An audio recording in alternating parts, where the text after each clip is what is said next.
She's hardly a supermodel or movie star, but today, Norah Vincent is getting the full-blown glamour treatment. Norah's a writer, and one of these shots will adorn the cover of her new book. This wasn't just a stunt. This was about learning. This is a human project. It was about finding something out about the human creature, and I learned it the best possible way because I went through it. What Norah went through, or more accurately, what she became in the last 2 years, was a man. Yeah, a little bit shorter on the top. Okay. No, Norah didn't get a sex change operation. She did it the old-fashioned way, with acting and a disguise. At 5'10", 155 pounds, and wearing men's size 11 shoes, Norah was a natural. Growing up in the Midwest with her actress mother, lawyer father, and 2 older brothers, Norah was a tomboy with a flair for the dramatic. She says she's still a tomboy and, in fact, is a lesbian, living in Midtown Manhattan with her partner, Lisa. I think we can work with this. Her transformation into the guy she calls Ned begins with a buzz cut, baggy men's clothes, and a too small sports bra to flatten her breasts. She even wore a little padding and a jock strap. I also tried to think, well, what kind of guy is Ned? And get. For the rest, she enlisted the help of makeup artist Ryan McWilliams. She just came to me and said, Ryan, I need to turn into a man. The hair as small as we can make it, right? And so they came up with a method of shredding braided wool into whisker-sized bits and gluing it onto her face. Women have much stronger nasal resonance as a And then there's the theatrical component. Ah, so just easy Tarzan out on your chest a little. Ah, good. Juilliard voice teacher Kate Murray coached Norah for months on a program of movement, breathing, and speaking. I want you to be the best man you can be. All to incorporate some of the subtle and not so subtle characteristics of being a guy. Notice what men do. If they need to suddenly grab a taxi, hey, they just do that. Whereas women will ask for a taxi instead of demand one. When all the pieces are together, hair, makeup, voice, posture, style, the transformation is complete. Walk like a man, talk like a man, walk like a man. And Norah Vincent becomes Ned Vincent. Walk like a man, fast as I can. One of these shots will be the second photo on the book cover. The book, Self-Made Man, is out today and is about Norah's 18 months living as Ned. I wanted to enter male spheres of interest and see how men are with each other. I wanted to make friends with men. I wanted to know how male friendships work from the inside out.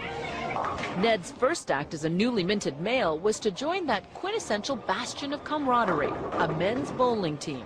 The only problem was she's a terrible bowler. I'd probably bowled before this 3 times in my life, and that was, you know, in high school when you do it with both hands, you know. So it was just insane for me to walk into this place without any. And why didn't they just run you out of town when they saw how bad you were? It's an amazing thing because I think, I mean, that shows you the generosity that they had. It was the first of Norah's many surprises. She thought these guys from a working-class Pennsylvania neighborhood would mock Ned's bowling and reject him as a guy. But from their first meeting, they accepted Ned. The handshake was unbelievable. It blew me away the first time I shook hands with a guy, a strange guy. And I was amazed because you think of women, you know, we're so nice, we're so easy, men are so mean. Complete opposite. Hey, baby. And I felt as comfortable as I could feel right away. They just took me in, no questions asked. This is the first time the guys are coming face to face with the female version of Ned. Would you have known me on the street? No. No, good, You look taller than I remember. Yeah, I know, you're shorter. What happened? Though they've known about Norah's true identity for months, How are you? Congratulations. this reunion is their first chance to talk about their friendship. But you guys had said there wasn't there that game that, you know, the person who didn't make it to 100 had to wear women's panties at the end of the season. And I thought, you know, I'm going to give you guys the shock of your life, and I'm going to wear The team had bowled together for 9 months, and gradually Norah gained entrance into the inner sanctum. She found that all the cussing and good-natured ribbing is just how men often show affection for each other. Way to go, Ned. Oh, yeah. You remember this? Oh, my God, that's right. I forgot all about that. Did you know, based on watching her bowl? I mean, you know, the joke was she bowled like a girl. But Well, we had our suspicions that these guys did. Maybe Ned was gay everybody or else. something, you know? Really? Yeah. Everybody has their own style. You Right, know what I but mean? my style was But her amazing. style is this. It's a little different style. Near the end of the team's run, Norah decided to reveal herself as a woman. Nervous about how they'd react, she tested the waters with the one guy she was closest to. She took Jim out for a drink. So she sits you down, she's very serious, and she says, I'm going to tell you something that's going to blow your mind. And what did you say? So the only thing that will blow my mind is if you told me that you were a girl and that she was a guy, and she goes, well, you're half right. The she Jim's talking about is Norah's partner Lisa, who the team had met several times. Jim assumed they were Ned and Lisa, a heterosexual couple. But you didn't believe her at first. At first, well, I was still in shock. I said, how can this possibly, where would this come from? This is just a regular Monday night. I was out bowling having a good time a few minutes ago. Now I'm trapped in this bizarre conversation about your name isn't Ned anymore, Later, Jim told the rest of the team, who all took it well. What do you think Norah expected to find in a bowling alley full of guys? I think she expected to find like a bunch of guys just talking about women's private parts and a bunch of racists and, I think kind of that's what she came into this thinking. They really showed me up as being the one who was really judgmental, because they were the ones who took me in, not knowing anything about me. They were the ones who made me their friend, and no judgments attached. That's not like you. What's wrong? Norah and Jim became closer friends once he knew that he was a she. Now Jim was willing to speak more personally and openly, like about his wife's cancer. Norah came to see that between men, intimacy is sadly lacking. There's a tremendous potential for tenderness between men, and I'm not sure that it's always realized, and it's terribly sad. Cracking the mystery of a boys' night out is one thing, but what about the explicit world of a man's sexuality? I really ran smack up against the difference between male and female sexuality, is that female sexuality is mental. It's up here. And male sexuality is a bodily function. It's a necessity. You just have to do it. When we come back, Norah goes to strip clubs in the company of men as a man.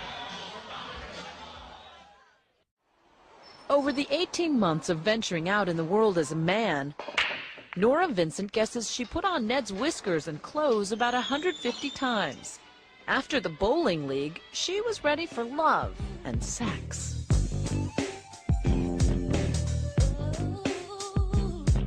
You went to a couple of sex clubs. What were you trying to get at?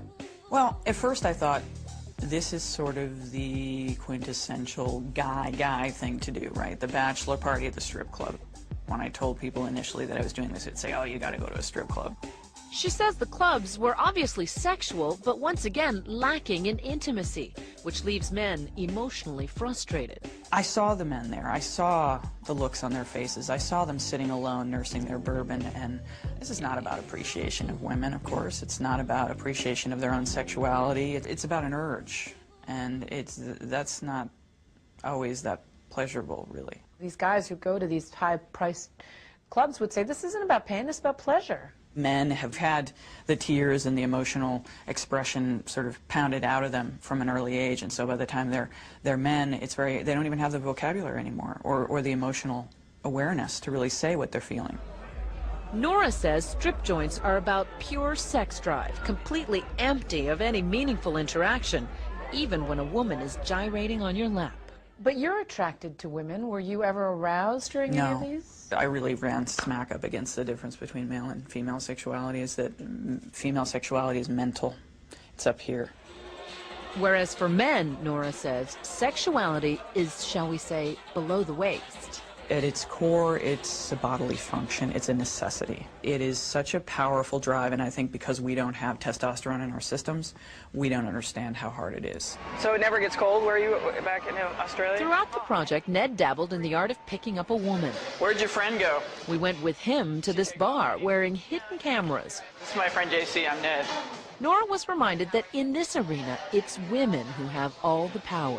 We sit there and we, just with one word, no, will crush someone. And the thing is, we don't have to do the part where you cross the room and you go up to a stranger and say the first words. And those first words are so hard to say without sounding like a cheese ball or sounding like a jerk or whatever else. And what do you guys do? Norah says the brush-off Barbara Jones gave Ned was typical. She was just sort of emblazoned with hostility, you know, just looked at you and you saw everything cross her face, which was, oh, God help me, not again. I'm trying to have a drink with a friend and I've got to deal with you. Barbara was trying to dispose of Ned before her friend returned from the bathroom. Anyway, we haven't seen each other in a while, so we're just catching up. Yeah. I've got to head out to mom's.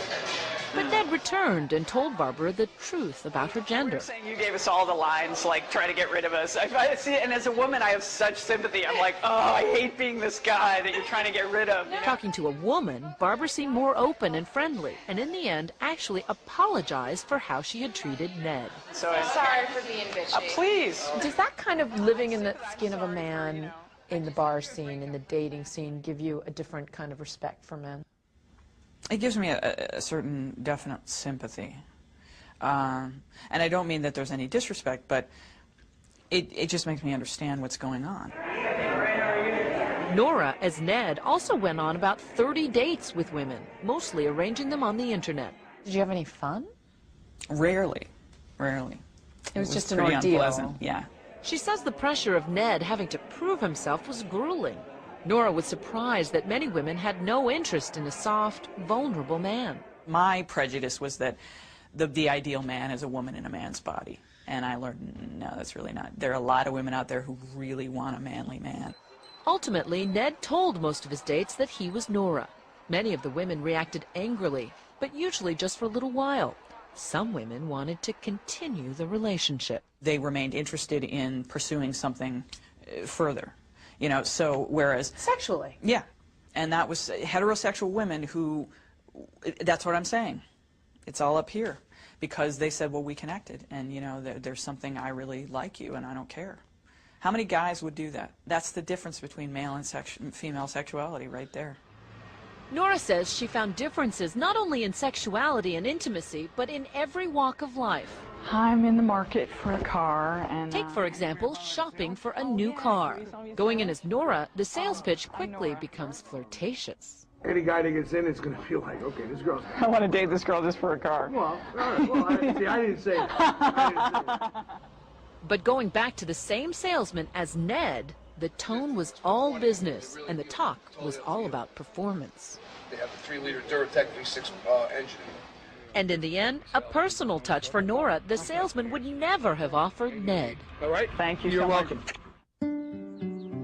In Norah's final months as Ned, she upped the ante, infiltrating all male inner sanctums. But after 18 months of deception, she was unraveling, and the play acting at a men's wilderness encounter group would begin to scare her.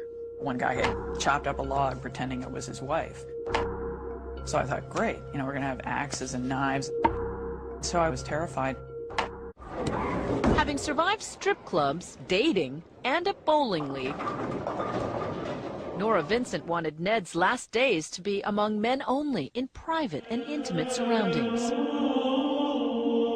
Norah, a lapsed Catholic, thought the cloistered inner world of a monastery would be ideal. Ned managed to live for 3 weeks as a trainee.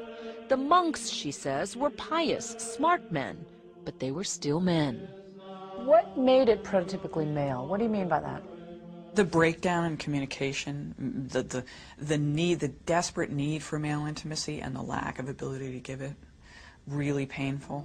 Norah says the monks were hostile to her feminine side. She says she was ostracized because of the monks' assumptions about her sexual orientation. Ned was really at the center of it because he was an effeminate man, and many of them thought I was gay. As one of them told me in confession, I said, I have something to confess to you. And he said, well, I think I know what it is. And I said, what? And he said, well, you're gay. And I said, well, yeah, but not in the way you think. Loneliness can't hide. Norah thought the perfect end to her 18-month saga was to join a men-only therapy group, a place where guys tried to bond and show their emotions instead of hiding them. They don't get to show the weakness. They don't get to show the affection, especially with each other.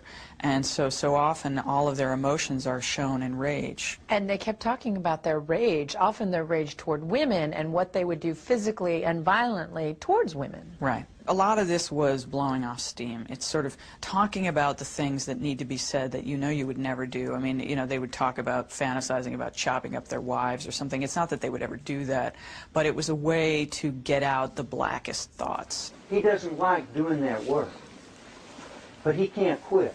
Norah began to empathize with the fear and stress men feel for having to always be the strong provider.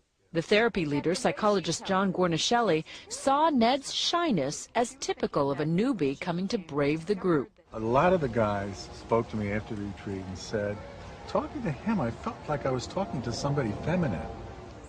Once again, some group members thought Ned was gay, but no one suspected he was a woman. After 8 sessions, the group went on a backcountry retreat, but Norah's 18 months of being an imposter was closing in on her. The pressure of being someone that you're not and being the fear of discovery and the deceit that it involves piles up and piles up. So by the time I got around to doing this men's group, it was really reaching critical mass.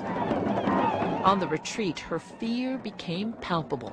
And I was out in the woods with a bunch of guys who have rage issues about women, and I was in drag. And I thought, oh, God, you know, what am I doing?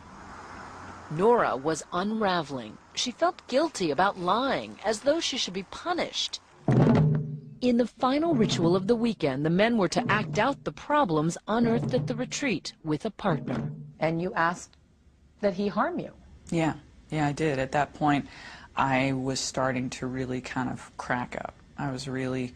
You were coming unglued. Yeah. So you were asking this guy to cut you? To cut me.